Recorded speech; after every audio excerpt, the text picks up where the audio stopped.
حضرت موسیٰ کلیم اللہ علیہ السلام کا زمانہ مبارکہ تھا، قحط پڑ گیا، بارش نہیں ہوتی۔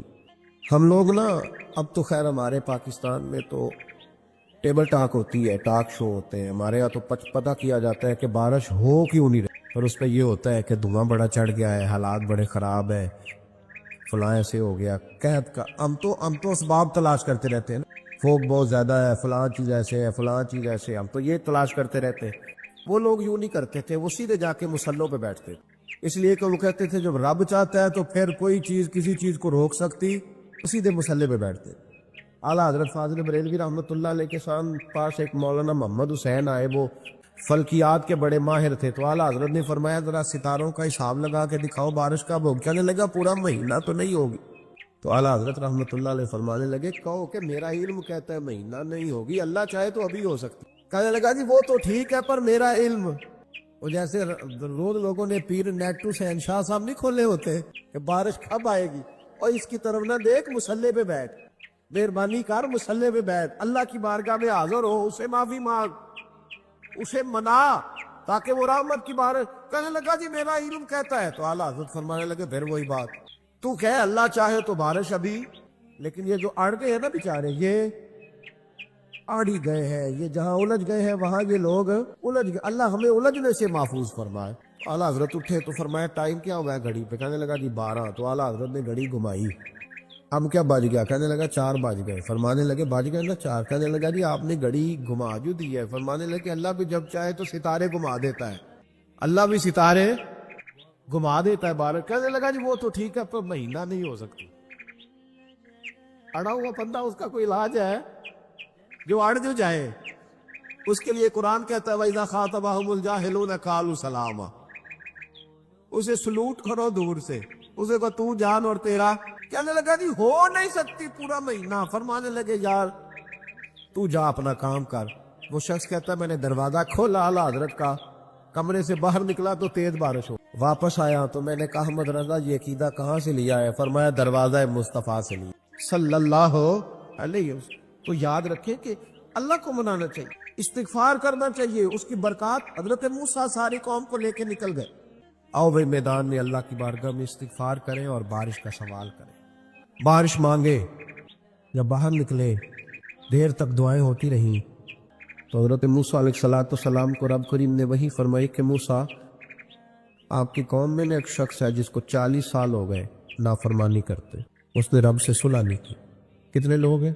ایک، اور 40 سال سے وہ نافرمان ہے، اس کو مجمع سے نکال دو بارش ہو جائے گی۔ اگر ایک گناہ گار کی وجہ سے بارش رک جاتی ہے، اور جہاں دروازے کھلے ہوئے ہوں، جہاں تنہائیاں خوفناک ہو، اور جہاں تباہی اتری ہوئی ہو، اور جہاں لوگ کروڑوں روپیہ مال ہڑپ کر گئے ہوں، اور جہاں علماء کو ہاتھ کڑیاں لگا کے ٹھنڈی زمینوں پہ لٹا دیا جائے اور قوم کہہ رہی ہو اچھا ہوا اچھا ہوا، اور لوگ پھبتیاں اڑا رہے ہو، مذاق کر رہے ہو، تو پھر اس قوم پہ کس طرح کر کے فضل الہی۔ اور یہ مولوی کا معاملہ نہیں، یہ تو ممبر رسول کا معاملہ ہے۔ میرے مصطفیٰ نے یہ نہیں کہا پیر میرا وارث ہے، حضور نے فرمایا عالم میرے دین کے وارث ہے۔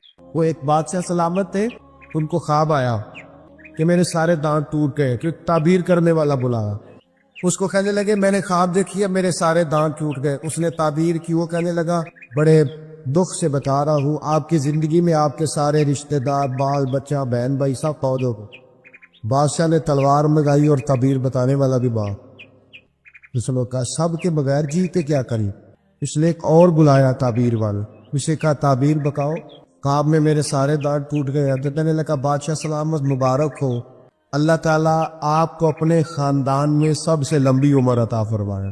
یہ جو ہمارا خیال ہوتا ہے نا کہ سارے لوگ ہمیں اچھا کہے، یہ خیال سرے سے درست ہے ہی نہیں۔ ساری دنیا مسلمان ہو گئی، اللہ کو ماننے لگی ہے، حضور کا کلمہ پڑھنے لگی ہے، تو آپ کو سارے اچھا کیسے کہہ دیں گے؟ جب رب رسول کے بارے میں ابھی سارے لوگ کلمہ نہیں پڑھتے، مطیع اور فرما بردار، تو آپ کا یہ دعویٰ کیسے ہے؟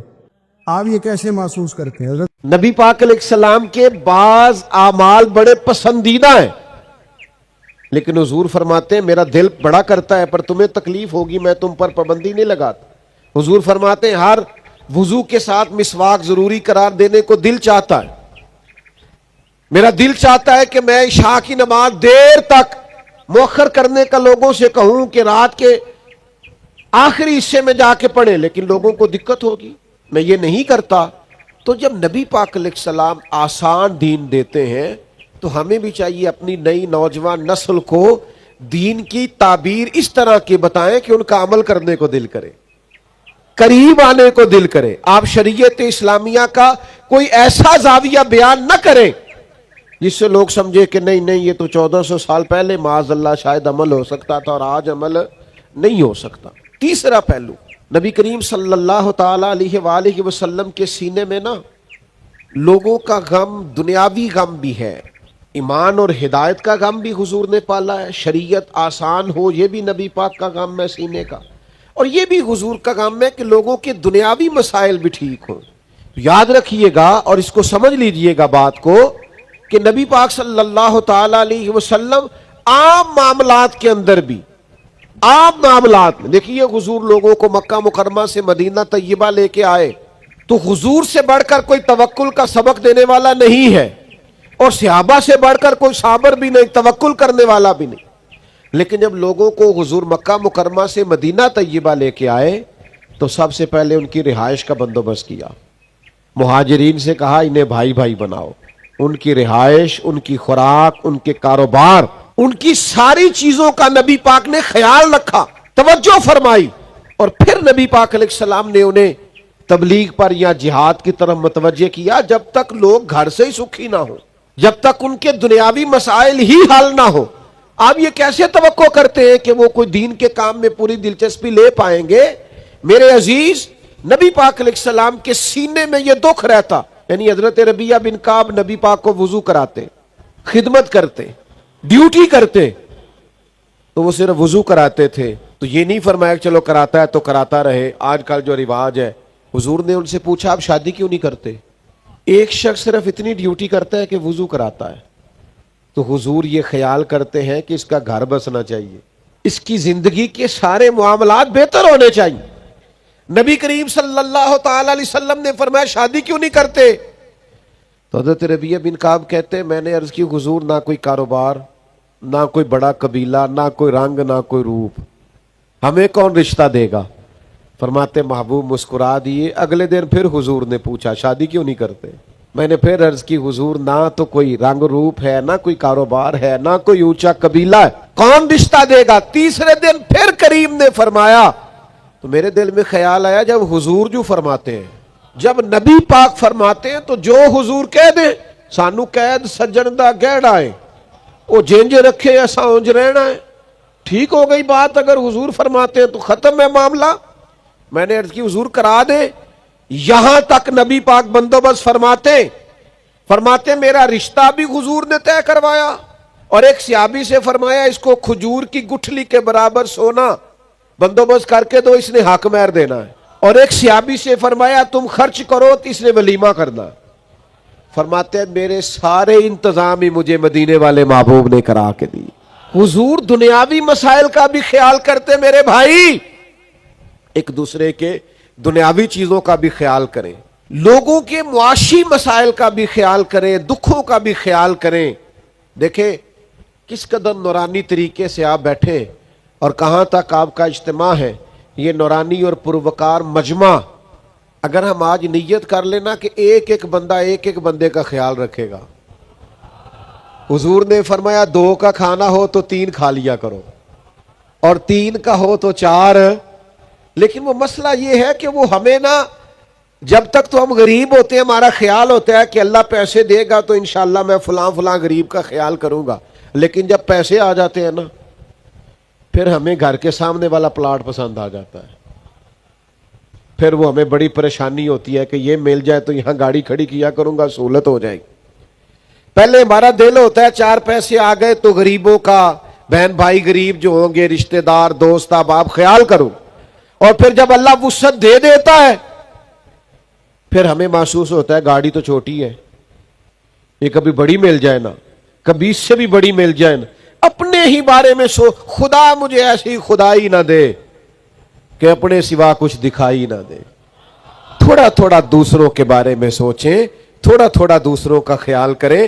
نبی رحمت صلی اللہ تعالی علیہ وآلہ وسلم کا یہ طریقہ مبارکہ تھا کہ حضور علیہ الصلوۃ والسلام لوگوں کی دنیاوی معاملات میں بھی توجہ فرماتے, غور کرتے. آپ دیکھیے نا, بڑی مشہور روایت ہے, حضرت سلمان فارسی رضی اللہ تعالی عنہ جب ان کو رہائی دلوانی تھی ان کے آقا سے, تو حضور نے سارے بندوبست کر کے دیے. سونا بھی صحابہ سے کہا جمع کر کے دو, اور اگر ان کے لیے کچھ باغات لگانے تھے, کھیتی باڑی کرنی تھی, تو صحابہ سے فرمایا آؤ سارے مل کے کام کریں.